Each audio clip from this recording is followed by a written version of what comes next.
The All Progressives Congress, APC, has come forward to say they are not afraid of the use of technology for the 2023 general elections.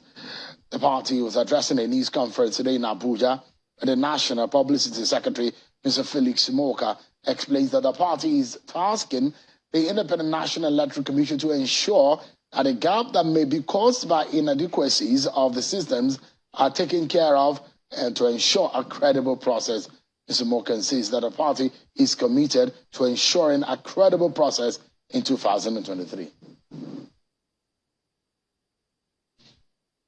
Senator Abdullahi Adamu did not kick against the deployment of beavers or electronic transmission of results as erroneously reported by sections of the media. The APC administration of President Muhammadu Buhari midwifed the successful reform of the Electoral Act, the introduction of the same beavers, among other technological innovation, and has superintended over credible, free, and transparent elections in Edo, Anambra, Ekiti, and Osun states. Our party and government remain committed to the highest levels of electoral transparency. You had the APC spokesperson there, Mr. Felix Moka. Well, the Muslim ticket or the same ticket controversy appears not to be going away anytime soon. One of the aggrieved persons and one of the Christians of the APC in another region of the country and a former secretary to the government of the Federation, Mr. Lawal, has come out to disown the APC candidate and endorse the Labour Party candidate, Mr. Peter Obi. Mr. Lawal says his supporters should back the Obi-Dati presidential ticket for the 2023 election.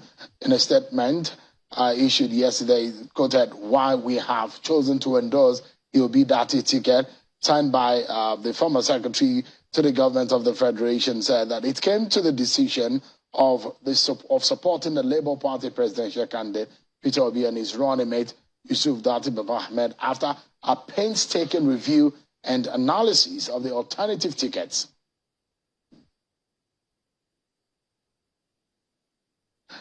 Mr. Babachi Lawal, a former SGF, is here with me in our Abuja studio to discuss some of the reasons and some of the issues raised in that statement. But before we get talking with him, there are a few stories that we need to bring you up to speed on our political roundup.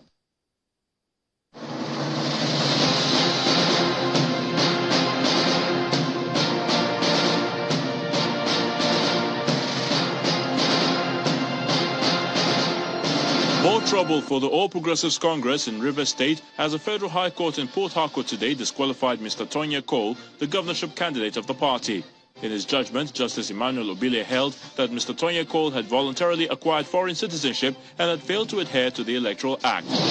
Meanwhile, the Rivers State All Progressives Congress has been reacting to the judgment of the Federal High Court in Port Harcourt, which disqualified Mr. Tonya Cole as the governorship candidate of the APC in Rivers State.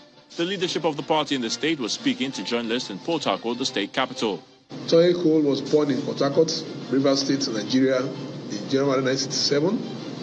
So his citizenship of Nigeria by birth is not in doubt. The People's Democratic Party campaign train today touched down in Ilorin, the Kwara state capital, where the presidential candidate and his running mate and other party leaders were welcomed by former Senate President Dr. Bukola Saraki and other leaders of the party in the state. Mr. Atiku Abubakar says he is impressed by the rally and is confident about the chances of the party in the coming elections. The presidential candidate of the PDP says the sum of $10 billion will be set aside in his program to tackle youth unemployment in the country if elected president. In our program, I have promised that I will set aside $10 billion to make sure that youth and women get employment.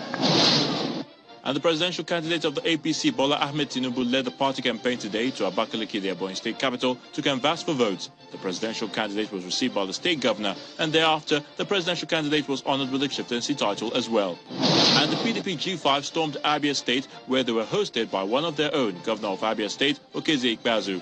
The event was meant to kickstart Governor Ikpeazu's senatorial campaign, as well as the party's state campaigns for the 2023 general elections. The People's Democratic Party Deputy National Chairman of North, Umar Ilia Damagum, says he is confident that the 2023 elections will be free and fair with the introduction of BVAS. Addressing supporters of the party at the zonal rally of the PDP in support of the presidential candidate of the party, Atiku Abubakar, and the state governorship candidate, Mr. Sharif Abdullahi, notes that absence of BVAS in the previous elections paved way for rigging of elections won by the PDP. The coming of this new electoral act, we are very, very sure and optimistic that there will be change of government come 2023, God willing. The Forum of Young Presidential Aspirants for the 2023 general elections is demanding at least 70% of ministerial appointments for young people in the next administration. The group is asking presidential candidates from the 18 political parties to ensure that at least 70% of young people are appointed as ministers or ministers of state in the new government that will be formed by whoever wins the 2023 presidential election. Youth participation in government must be taken serious. We can't have a situation whereby we have 80 or 90% of the ministers being 60 years, 70 years, 50 years old. It doesn't work that way. They should not give ministers to people who are above 70 years to continue leading us. Justice Emeka Nwite of the Federal High Court in Abuja has struck out a request seeking to nullify the candidature of Bola Tinubu for the 2023 election. The Action People's Party had taken the All Progressives Congress presidential candidate before the court, alleging that he submitted false information to the Independent National Electoral Commission in his Form EC9. Also in Adamawa State, the Court of Appeal has reversed the judgment of the High Court nullifying Emmanuel Bacha and Aisha Bidani in the elections as the governorship candidates of the All Progressives Congress for Taraba and Adamawa states. In a judgment led by Justice Tani Hassan, it set aside the judgment of the Federal High Court in Yola, which sacked Aisha Bidani as the governorship candidate of the APC in Adamawa State. The court also directed the APC to forward the names of Emmanuel Bacha and Aisha Bidani to the Independent National Electoral Commission as the authentic governorship candidate of the party.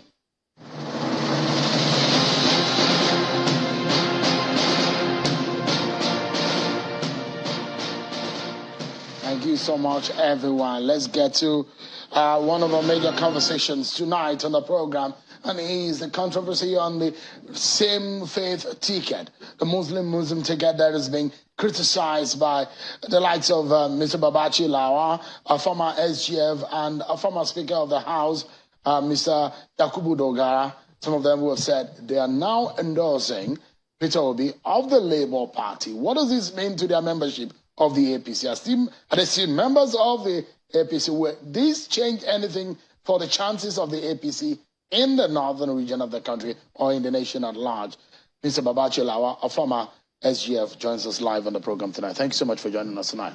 Thank you, Phil. Thank you very much. Should I say congratulations on your victory at the court? I told you it will be so. You didn't agree that time. But the EFCC, no, it wasn't about me. I was just asking you some critical questions about that. So, I mean, the EFCC says they're going ahead to appeal the case. Oh, they can appeal to heaven. We'll get there. We'll meet there. You think you are? Oh, yes. You are innocent? 100%. The court has proven it. But if they take it to the topmost, we'll to go the apex there. court, we'll get there. I said to heaven, we'll get there. do you think that that case was political? Do you think so? I can't speak for those who did what they did. To my mind, I think they just wanted the seat of the secretary to the government of the federation out of my hands. That's all. They could have used any other method, and they chose this one. But they needed to go to the conclusion of the matter, and they lost. I think they just needed me out of the office of the secretary to the government of the federation. Not that you are guilty in any way. No. With benefit of any side, if there was anything that you did with your company and being in political office, was there anything that you have learned from that scenario? There's nothing to learn there. It's just all lies. So you don't learn anything from lies. You don't learn anything. Who are these people you are talking about? I don't know. They are there. I mean, they know themselves. Obviously, they know themselves. They know themselves. Are they the cabals? I thought you were one of them. I don't know cabals. I mean, really, the issue of cabal is, I don't understand what cabal means. But you were one of the cabals at the time. It goes without saying, if the secretary to the government of the federation has no influence on the decision-making process of the government, then what is he doing there? They call it the engine room of government. So if there's a cabal, it should be the chief cabal, because he's the chief advisor to the president. But I mean, you were very confident you were at the time you questioned who is the presidency at that time. Yeah. That was a very strong soundbite. Yes. And people thought that maybe you were arrogant about it. That's their problem. They thought that maybe you thought that you were untouchable. Shaun, we've discussed this before. That is their problem. Look, if you have time, I'll go back through it again. When I was coming, when the vice president called me, and he says, AJ, I said, sir, as he normally does, I would like to see you. I would like us to meet. It was around 2 o'clock. I said, well, sir, I have a visitor here. When I'm through with him, I will come. When I was through with the visitor, I went to the villa. And when I got in, I said, do I sit down, sir? Because that day he was doing like you are doing now. He wasn't looking into my face. He was looking into his paper. You know, not one thing was to lock eyes. So he said, there's a big problem. I said, well, what's the problem, sir? What problem is it that we can't solve? He says, what is this problem? The president has said we should investigate this matter between you and the Senate. I said, oh, I thought that matter had been put to rest because the president had dismissed it. The president had directed the Attorney General to write me for explanation. I did. I attached my document. The president dismissed it. I said there was no case there. Second, they didn't follow any due process. So, well, I said, well, sir, I don't know what. So he said, what is it about, by the way? I said, I wouldn't know, unless what I read in the papers. So he said, okay. He has told us to investigate anyway. I said, well, that is good. Now, then he looked up. You say it's good? I said, it's good. As he said, well, do you think it's good? I said, because this National Assembly thing is trialed by media. They didn't call me. They didn't want any time I wanted to show up, they would say they had nothing to ask me for. So it's trialed by media. And so somebody who is dispassionate about it, who is neutral, will get to the root of the matter and find the truth. And that will be cleared. So he said, oh, okay, so sit down. So I sat down. So he now said, of course, you might have to step aside. He said specifically, very pointedly, he said, though the president did not say so, but you might need to step aside while the investigation is going on. I said, sir, is that necessary? He said, yes, it's necessary. I said, okay, fine. Now I'll go for holidays. I've been trying to go for medical checkup, but the president wouldn't let me because he would jokingly say, there's no deputy SGF. Go and die on that chair. You know, so I said, but now this opportunity for me to go. He said, oh, no, SGF, you can't go. I said, why not? He said, because we might call you to state your own side of the story. I said, okay, fine. Then you put it in writing, would you? What you want me to come and discuss? He said, of course we will do. So I said, when would that be? He says, maybe Monday. Now it was a Wednesday. So I said, okay, is that all? He said, yes. So I stood up, and as I was going out, as I opened the door, he said, oh, by the way, SGF, you understand we might have to inform Nigerians that you are going to be investigated and you'll be on suspension. I said, of course, if you think so, that's okay with me. Now, there's a system we established with the president.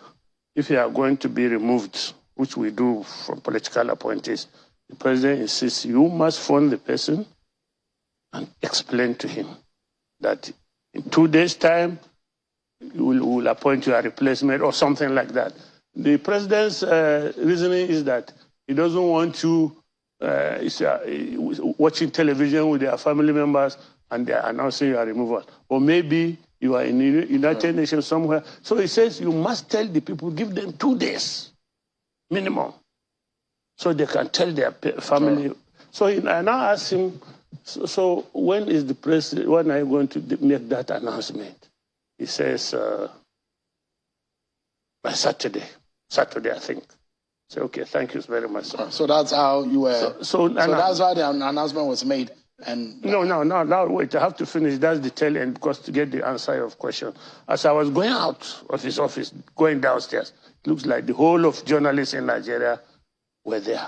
They ambushed me. They were not normally there. They normally stay with the president's side, but now they are all in the VP side. So somebody asked, sir, is it true you have been suspended? I was surprised when he said he will be announcing on Saturday. And here it appears I was the last person to know that I've been suspended. We continued. I didn't answer them. I said, you must tell me who informed you that I've been suspended, in the light of what the VP had just told me. So we continued spiraling like that until I got to my car, and they blocked me. They said, sir, you must tell us whether you are suspended or not. I said, who told you this information? Who gave you this information? They said, sir, there was a press release. I said, from who? They said, from the presidency. I said, who signed the letter? They kept quiet. I said, who is the presidency? Because when they are talking of presidency, they are talking of the office of the SGF and all the parastatals that report to the president through the SGF. Let's move on to the topic of today. At least you have opportunity to explain yourself today. No, I did. I've done it with you before. Right. You didn't want to believe me that time. No, it's not about me believing you. Yeah, okay. The fact that you have to explain yourself in front of the court of law.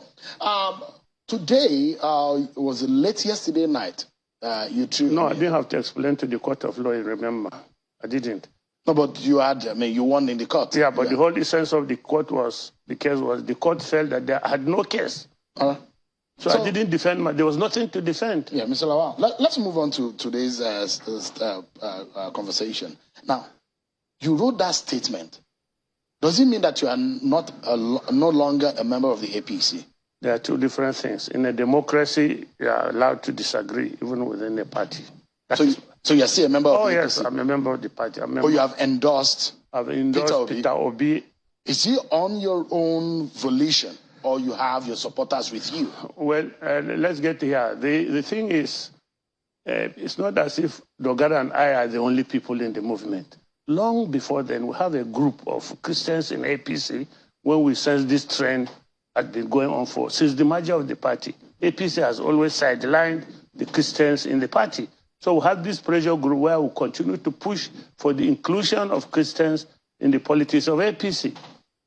Now we're about 40. So when I came here and I said the Muslim Ticket was dead on arrival, that was the first public comment on this matter nationally. I said it was dead on arrival. So when I got home, they came, sir. So what do we do? So 40 of us or more continued to strategize on what next to go, what next to do. And as we went on, of course, there were some who still felt that we could have an accommodation with the APC if they are nice. Or some would say, maybe let's do PDP. Some would say, let us do Labour, and so on. So we took time to analyze the political terrain. We took time to analyze the political parties in the light of the current dynamics of our political system. First, the cry of marginalization. Second, we felt that we should support a party that has the potential to win the election so that at least Christians will not be out of the political scene. So we did all this. And of course, quite a few disagreements. And to be sincere, we met. APC didn't bother to come to us. APC, up to now, they didn't bother. When you say APC, you're talking about the president, the national chairman of the party, and even the candidate. Everybody. The candidate is behaving as if he's already the president. He doesn't need to talk to us. But the candidate was your very good friend.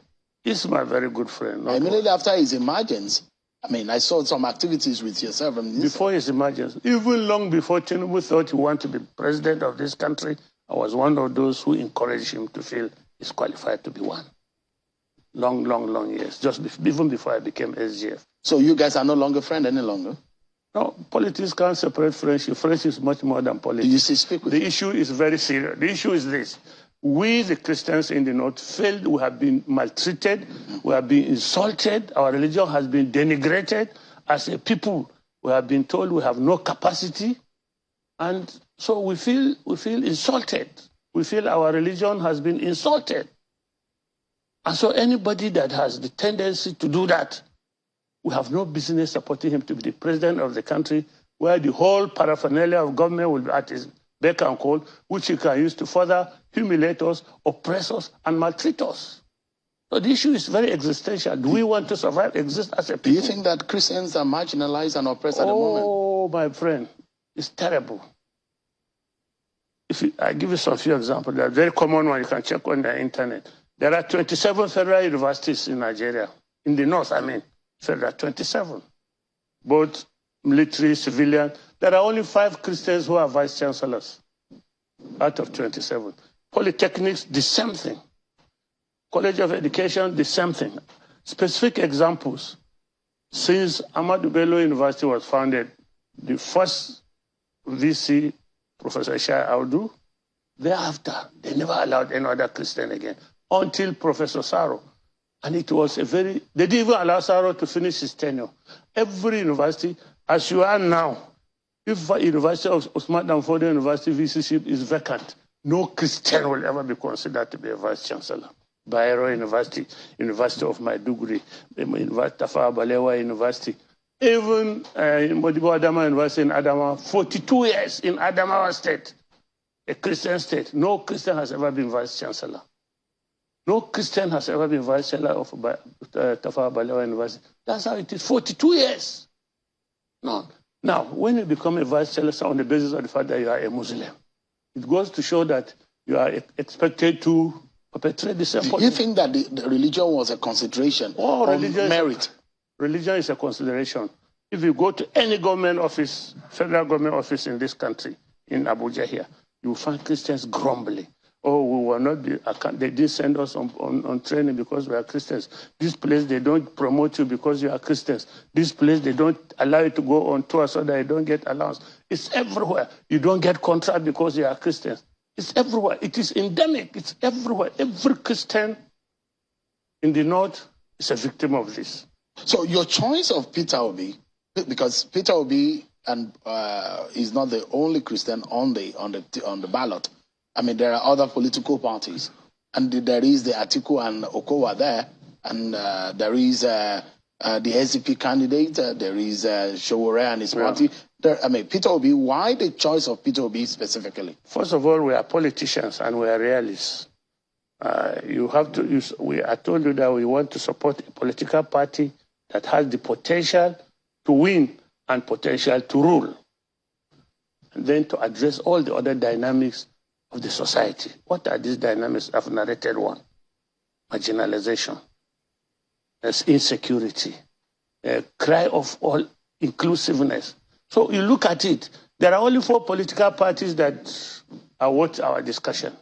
And we've discussed with them, except, as I said, you are a big friend, the APC, the big party. So, and they have all shown a good inclination. Kwankwaso is a good material for presidency, for example. We've discussed with him. But we looked at his system, the tendency, the chances of winning the election based on our parameters is very small. We looked at the Labour Party, we think the chances are very, very big. And we think that a party, a government run by Peter Obi and Deti will give Nigeria the desired peace. In fact, it will win us from this oligarch. Did you get any commitment from Peter Obi before making your decision? Look, we don't need a commitment. The issue is very simple. If you go to every Christian village in Nigeria, they will tell you, there might be no candidate for the other political posts, but they will tell you we are doing Peter Obi. If you go to church, people like us, when they discuss politics, we are doing Peter Obi, everybody is doing Peter Obi. So what do we do? Are you still an active pastor? Yes. So what do you tell your congregation about the situation of things, and as a politician and as a clergy? Yes. What do you tell them? On what one? On this basis, on your decision? I'm a Christian. I'm a member of the society. The worldview of the church group is what influences my worldview. We discuss. Is this a popular decision of the church in the north? Extremely popular. Extremely. Of course, I can tell you there are still some Christians who are hanging around APC, of course, for whatever is their own reason. We don't begrudge them. Some are in PDP. But everywhere for the average Christian rank and file in the north, the Labour Party. I know you've been a politician for several years, and you perhaps will understand the dynamics of how to win an election. Yes. The PDP and the APC, they do not think that Peter Obi stand a chance of becoming next president. So every politician thinks that he's going to win an election. That is why he's there. And for some reason, the mindset will be people tell you that you are the only person that can win. The parameters they use to assess their viability, it's only them know about it. That's why when Nigerians lose election, they tell you that they were rigged out, because them and their close circles didn't bother to find out the thinking of the larger community. Let's glean from your experience, Mr. Lawal, tonight. Perhaps there's something that you're saying that a lot of those who do not think Peter Obi will win are saying. Yeah. What gives you the confidence that Peter Obi will win the election? And which part of the country do you think the votes will be coming from? Now, my own thinking is that this election will go to a runoff. It won't end on the first ballot. It might not. The chances of it ending on the first ballot is slim, but it is there. But one, APC is not on this ballot. Really? Yes, APC is not on this ballot. What makes you think so? That's what I'm going to tell you. APC, as I told my friend before this ticket came up, I said, if you are going to do a Muslim ticket, the consequences is this. Every Christian in Nigeria will feel slighted, not only the North. For every Christian all over the world will feel slighted, their religion insulted. The fact that you think there's no Christian capable of doing this. And the fact that you have broken a non-convention. It's always been Muslim, Christian, Christian, Muslim. But you, for some reason, will break this convention, and so Christians will take it personally. So you will not get any vote from any Christian somewhere. I say, and my friend, if you are going to do a Muslim ticket, how on earth can you expect to beat Atiku or Kwankwaso in the North? Atiku, a Fulani Muslim, a prince. Atiku, this is his 5th run. Every run he accumulates some experience and skills. You have no experience in presidential election. Essentially, you are relying on people that are unreliable. So how are you going to get the votes in the North? So my thinking is that Bola will not get 25% in Kebbi, Sokoto, Zamfara, Kano, Yobe, Borno, maybe 25%, maybe. In all the House of Fulani states, it goes nowhere. Now he has fought the Christians. He has antagonized the Christians. So he loses Adamawa. Of course, Adamawa is Atiku territory. He loses anything from Gombe. Because of bad governance, the people have abandoned APC. He loses Taraba. He loses Plateau. He loses Benue. He loses Nasarawa. He loses Kaduna. Where is he going to get the votes? He'll get the votes in the Southwest because of affinity. It's our turn syndrome. It's our son syndrome. And maybe, and I told him, Bola, these mega churches that have millions of members are Yoruba churches, the big churches, Living Faith, Deeper Life, Redeemed, Love, whatever, Love World, or the other one. They are all churches. And these are the people that are the major opponents of a Muslim ticket. So you can't even count on the Yoruba votes totally. And Atiku, in any case, PDP has always been strong in Southwest. So why are you going to get the votes? You don't even, during the convention, you didn't even allow us to go to the Southeast. So it's a waste of time and money. South is not his territory. So why is he going to get the votes? So they are there. If they like, they come third, depending on how Kwankwaso does, because Kwankwaso will do well in terms of 25% in most of the Hausa states, particularly Kano, Jigawa, Sokoto, Katsina. Will do well. The candidates, the good candidates that couldn't get tickets in APC or PDP have taken the tickets in Nasarawa, from NMPP. So they have solid candidates that are electable. So they will do well. Atiku, of course, will clear most of the northern states. Atiku will clear some states, maybe 1/4, 25% that he gets. So Peter Obi, whatever he must tell you, they'll vote Peter Obi. He has 5 states there. Peter Obi will get 25% in the 6 South states. Peter Obi will get 25% in the North Central states and part of the Northeast. Southern Gombe, they'll do Peter Obi. They don't want to hear any other party there. Adamawa, rank and file, the Christians, they don't want to hear any other party there. If it's part of the fact that it's under Tiku territory. But some of the big guns in the APC don't think that you have any weight at all, you and your friends. We don't have weight, but they are panicking. Are they? Are they panicking? They are panicked. Why are they manufacturing fake bishops and the fake Christian organizations to address? It's panic, total panic. See, when I look at my friend on television, I see I know what I see. I see somebody in degeneration. Who is that? Bola. He's not the Bola we used to see. Every Nigerian will look at Bola degenerating on TV because of the tension. For the first time, I think it has hit him that he will not win this election. On the final note, Mr. Lawal, you wrote there in part of your statement, you said that the APC ticket goes against the grain of the Nigerian politics, which you have explained in part. And you said, surely APC's same-faith ticket is intended to shame Christians and bestow on them and their religion a second-class socio-political status in their own country. For those who think, well, we believe more in the character and the ability to govern, perhaps not on ethnicity or religion. On what are you going to govern? In a divided society, who are you going to govern? Society that is at war with its internal self? How? How are you going to govern me if ab initio you've denigrated me? Even the Section 97 of the Electoral Act forbids anyone to campaign on the basis of ethnicity and religion. Yes, but why did Bola do it then? Why is APC doing it on the basis of religion? And why are they campaigning on the basis of ethnicity? He says it's his turn, it's the town of the Southwest, and in Southwest it is his turn. Is that not ethnicity? Should Peter Obi not win this election, what would you do? Me? I get nothing from politics, my brother. I'm a farmer, very successful one. I get nothing from politics. All right.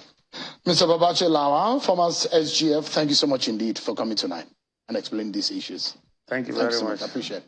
We take a break, and when we return, we'll be hearing from one of the spokespersons of the Peter Obi and Labour Party. Stay with me, everyone. More on the chances of Peter Obi, this endorsement that he's getting. How are the chances going to turn out in this election? Stay with me. Kenneth Okonkwo will be joining us next.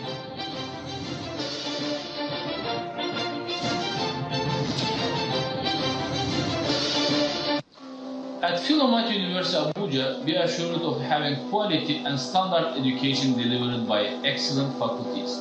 We are technology-driven and located in a beautiful and conducive environment for learning.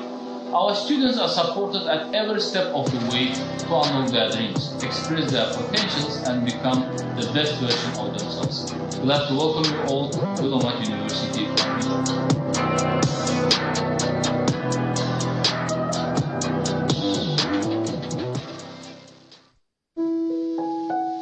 Hello, Lagos. Let's talk. I can't even ask you how you're doing. We're all here. We all know the truth. We're not doing too well. Every time we think we have seen the worst, somehow, the ones we handed our dear state will always find a way to outdo themselves in how bad things can get. For 23 years, they have rewarded the love of the people with so little. We are the wealthiest state in Nigeria, but let me ask you, Lagos, how wealthy do you really feel? Can you imagine another 4 years of no real solution to waking up at 4 a.m. every day because of that awful traffic across Lagos metropolis? Or 4 more years of being scared to stop at the traffic lights because of traffic robbers? I don't think we can continue with another 4 years of 2 million of our children still out of school. PDP, power to the people. My name is Austin Azoko Kocha, but you all call me JJ. That's because I was so unstoppable, they named me twice. During my days as a professional footballer, I played as an attacking midfielder. When I was a kid growing up in the cold city of Enugu, I had just one dream. and that was to be an unstoppable professional footballer with titles and records to my name. Yes, I went ahead to win titles in Europe and Africa during my playing days. Those days, there were times when it was difficult for me to perform due to injuries or when it seemed that I was out of form. But you know what? I never stayed down. I remained unstoppable. In fact, I always came back better, dribbling in an unstoppable way, assisting goals and scoring goals. No one could stop me, not even malaria, when mosquito bites. Now you too can be unstoppable if you use Lonat against malaria. Lonat, a combination of Artemether and lumefantrine. Lonat, be unstoppable. It's not just any door. It's new Watson doors, made from nature's finest and refined elements. A door that opens up to the beauty of your home and office space, elegance, luxury, and class. New Watson Doors Industries Limited. The wife of the governor of Cross River State and chairman South-South APC Women's Forum, Her Excellency Dr. Mrs. Linda Ayade, KSJI, invites all APC women leaders, stakeholders, women support groups drawn across Cross River, Akwa Ibom Delta, Edo, Rivers and Bayelsa State to the flag-off of the APC Women and Youth Campaign Rally in support of the APC presidential candidate, His Excellency Asiwaju Bola Ahmed Tinubu, and his running mate, His Excellency Senator Kashim Shettima. Come join Dr. Linda Ayade and the entire women to welcome the First Lady of the Federal Republic of Nigeria, Her Excellency Dr. Mrs. Aisha Muhammad Buhari, Senator Oluremi Tinubu, wife of the APC presidential candidate, Mrs. Shettima, wives of the APC South-South Governors Forum, and other top female political figures. Date is November 26, 2022. Venue UJS Wena Sports Stadium, Calabar, Cross River State, South-South Nigeria. Time is 10 a.m. prompt. Cross River State, the people's paradise. Thank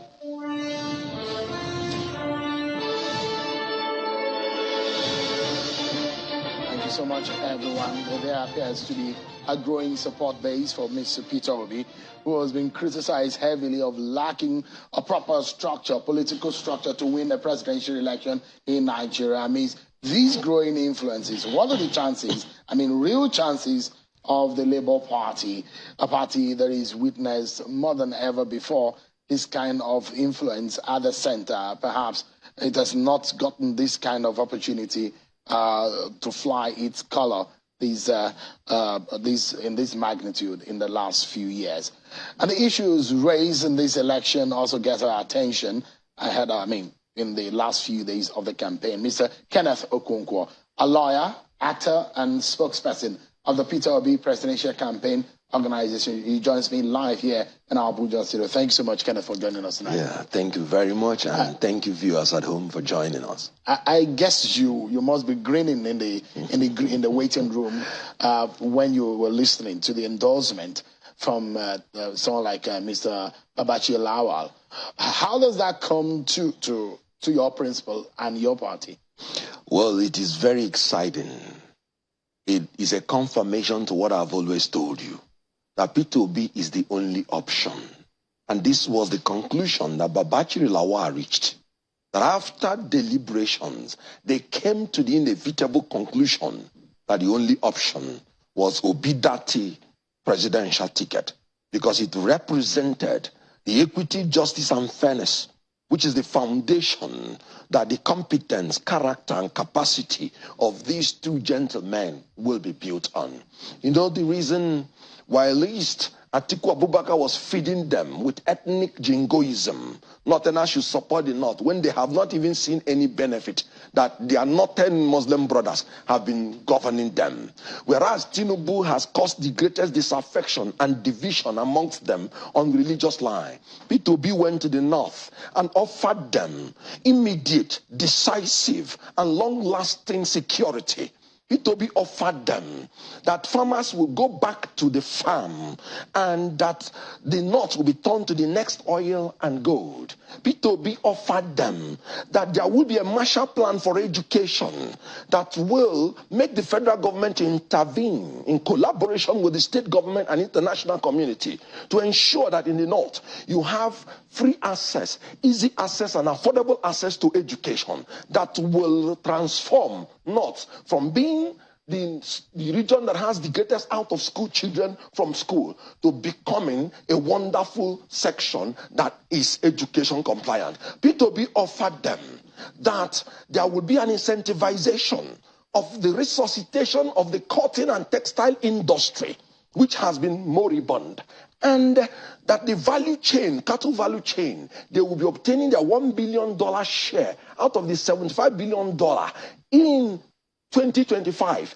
Peter Obi offered them expansion of the infrastructure, solar energy, wasting in the north, etc. But above all, Peter Obi assured them of adequate representation and equitable appointment in all sectors of the economy. Equitable appointment meaning the Muslims and the Christians will be adequately represented in his government, because he is coming in under the foundation of equity, justice, and fairness. I mean, you're a lawyer, so you understand the chapter 2 of the Constitution, where it talks about the values and the ethos that brought this nation together, and those who feel religion and ethnicity has been used as tool to divide this country and its politics for far too long.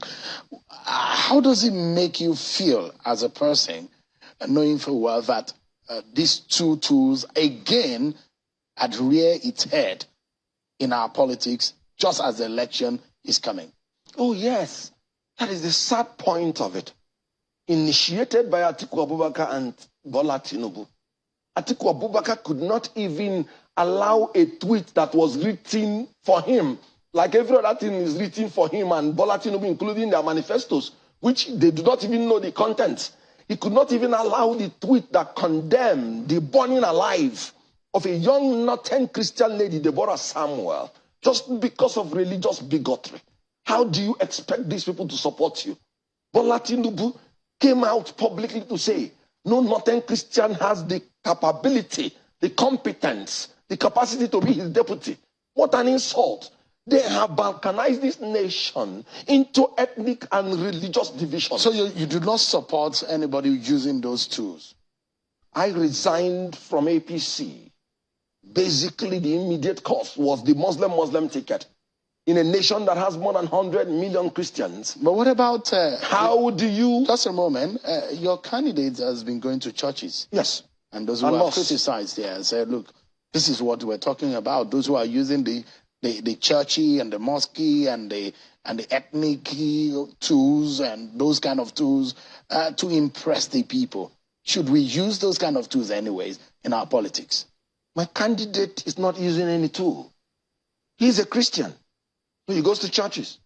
Dati Baba Ahmed is a Muslim. He goes to mosques. We are everywhere. Who will go to the church in APC? That is the whole idea of participation, involvement, giving people a sense of belonging. Should you be using the church platforms to preach for your party or your candidacy? No. That's the question. You go to your church.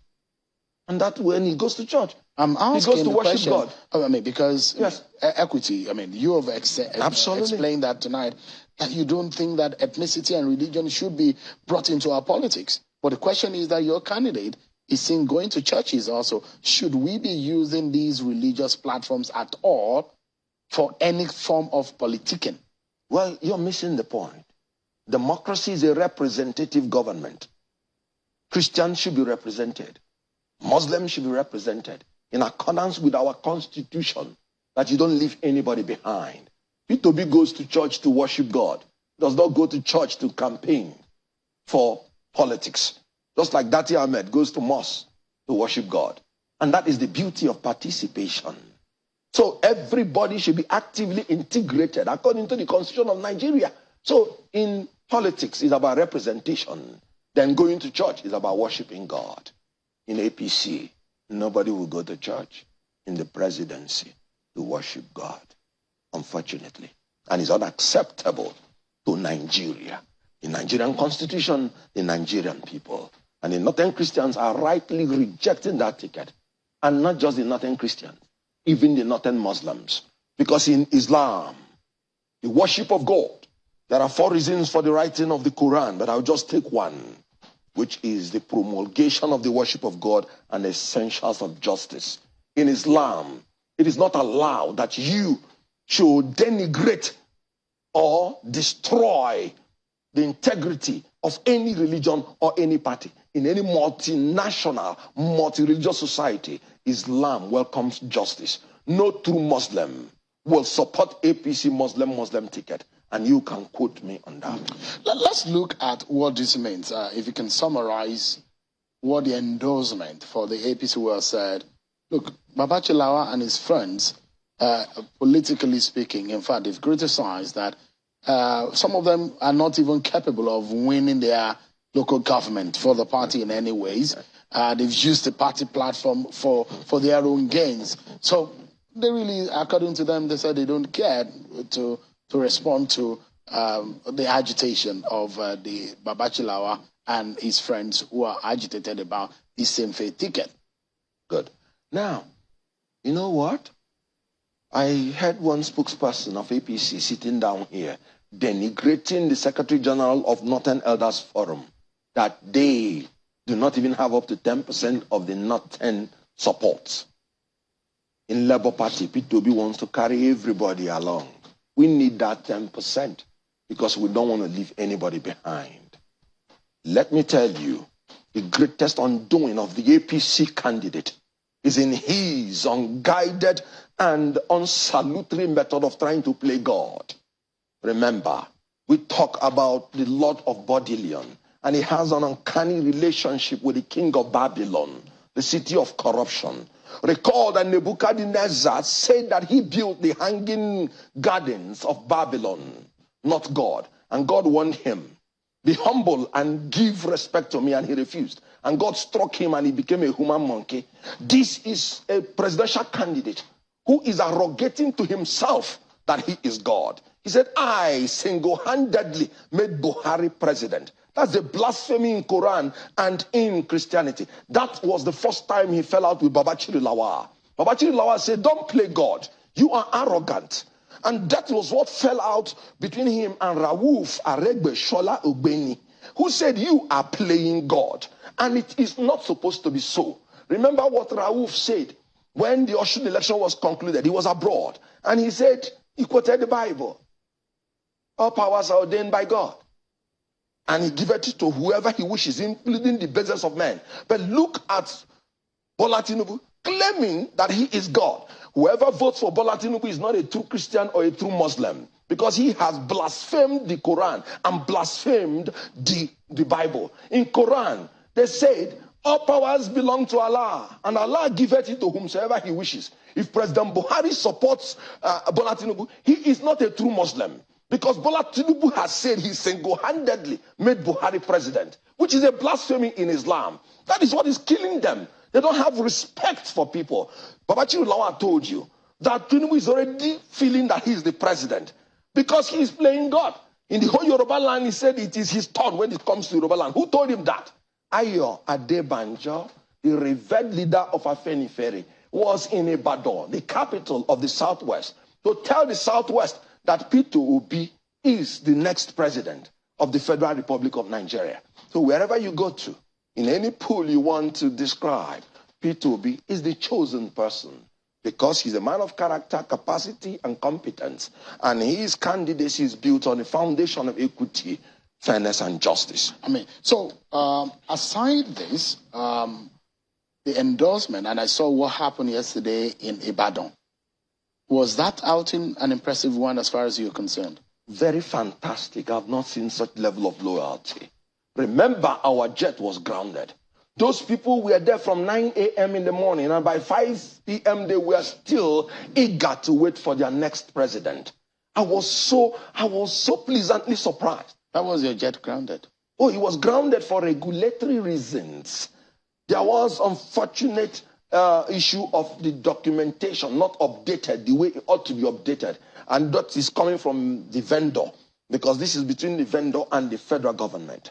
And you recall that my principal, one of his cardinal points on the 7-point agenda, is restructuring through effective legal and institutional reforms that will prevent corruption, maintain rule of law, and ensure effective governance. So if it is regulatory, it means there might be an order or a law or a rule which may have not been confirmed to. And my principle will be the last to encourage any desecration of the law, no matter how small, even though it was a political ambush. Because why wait until the morning of our proceeding to Ibadan before you ground our jet on a documentary thing that you should have just called them? So you think it's political? There is a political witch hunt under the regulatory reason, because you could have just called them and dialogued over it. When you're dealing with a political opponent, you have to be very careful. But we're not complaining, because we are a rule of law party. And my principal is not willing to breach any law. When he comes to governance, he's going to strictly adhere to the rule of law. So I am not going to tell you that my principal will not do the same thing if he is the president. But he is going to be mindful that when dealing with political opponents, you have to give them notice. You don't have my guest yesterday, and this is a way of us just summarizing and wrapping up this conversation. My guest yesterday said that considering what the governor of Anambra State said about your candidate, that no one will buy him I wanted to quote verbatim what he said. Yeah. But if you watch the program, you understand exactly what the man said. Yes, I did. Based on the testimony of the governor of Anambra State, that, and he has said it in the article that he released, that in some way that Peter Obi is helping Bola Tinubu to win the election. He said he's challenging Mbafo. So bikono rap Mbafo obala asele jebena afia. English is that. You know what? Mbafo is those local gossips. That's why you hear Mbeke Mbafo, local gossips. So he said he is Mbafo, meaning the son of a local gossip. So allow him to continue his gossip in Afo Market. As a governor of the state. That is because he reduced himself to scavenging on the excreta of the social media. Doesn't he have the right to express his opinion? His opinion about the state of the race. His opinion must be genuine. You can as well say that your candidate will win against the other candidate. You have a right and the freedom to express your opinion. That is not even the problem. The problem, when you were questioning him, was he said investment meant nothing. We were not talking about, that was what generated the issue. What if that is the case? No, it is not the case, because in his own letter, in paragraph 14, 15, 16, he was eulogizing his own investment. How can your own investment be good and another person's investment is bad? That's political witch hunt. That is double standards. That's lacking in character. That is lacking in wisdom. He's a man in search of character, in lack of character and in lack of wisdom, by a professor, or his name or her name is Ngozi Okonjo-Iweala. Let's wrap up now, and in just about 15 or 10 seconds. Yeah. If you look at how your candidate, I'm very sure that you're already sitting and analyzing how he's going to win. If you're analyzing how Peter Obi is going to win this election, by what margin and where do you think he will put the surprise? Oh, well, like I said, he's becoming a phenomenon. He's becoming the Nigerian candidate. When I sat here and told you we have all the structures, people were saying that I was just jiving. Today is no longer a jive.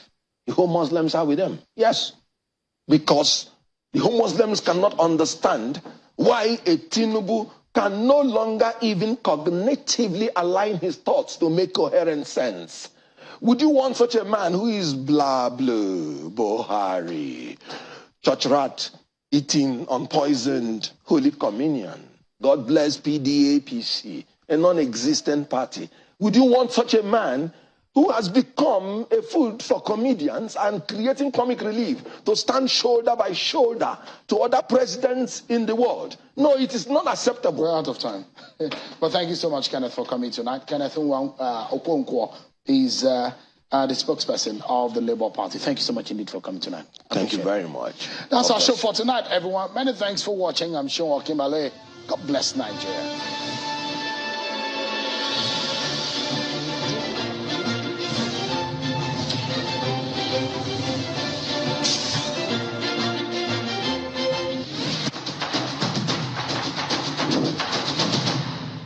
You're welcome to Elections 101 in 5, a 5-minute program dedicated to simplifying the complexities in Nigeria's electoral process.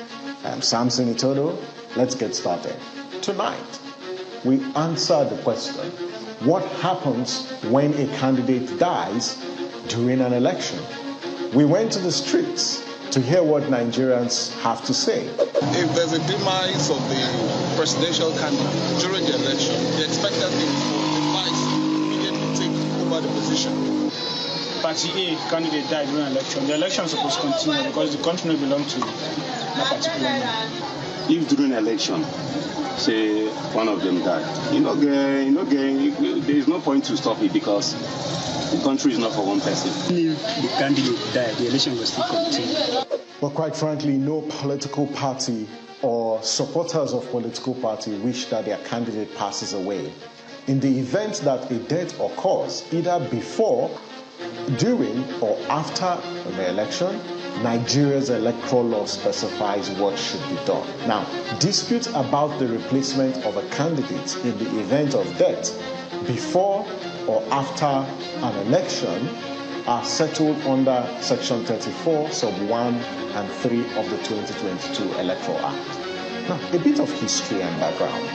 The 2015 Kogi governorship election exposed a weakness in our electoral law, and that weakness was corrected in the current Electoral Act. Now, what this current Electoral Act has done is it has corrected that particular gap and has made provisions. Now, so in the event that a candidate dies before voting begins, before election day, INEC has 14 days to reschedule the election to a later date. That's scenario 1. Scenario 2, if a candidate passes away after elections have commenced, meaning polling units have opened, but winner is not yet declared or the final results are not yet made public, INEC is given a window of no more than 21 days to suspend the election. But the 2022 Electoral Act also makes another provision that addresses that gap in our electoral law. And it says, in the event of a legislative election, so in the event of elections to the State House of Assembly or National Assembly, where a candidate, dies after election has begun and a winner is yet to be declared, that the process will begin afresh. So, and what that means is that a party that experienced the loss may hold a new primaries to nominate a new candidate within 14 days of the death of its candidate. So for legislative elections, the party can renominate another person. But in presidential and governorship election, assuming the main candidate dies after election has commenced and a winner is yet to be declared, and what the current law now says that in the event the candidate dies, the running mate of the president, the presidential candidate, or the running mate of the governorship candidate will become the main candidate. And then that candidate will now nominate a new running mate. And so this particular solution addresses the gap because in the 2015, there was confusion as to what was the solution when one of the candidates dies. So for presidential and governorship elections, note, if a candidate dies during election, the running mate will become the main candidate, and then that person, he or she, will now nominate a running mate based on the provisions of the 2022 Electoral Act. And that's Elections 101 in 5. Now you know what happens when a candidate dies during an election. So be ready to vote on February 25th and March 11, 2023, because our lives depend on it. Thank you for watching. I'm Samson Itodo. See you tomorrow as we continue to simplify and unbox critical aspects of Nigeria's electoral process. Bye for now.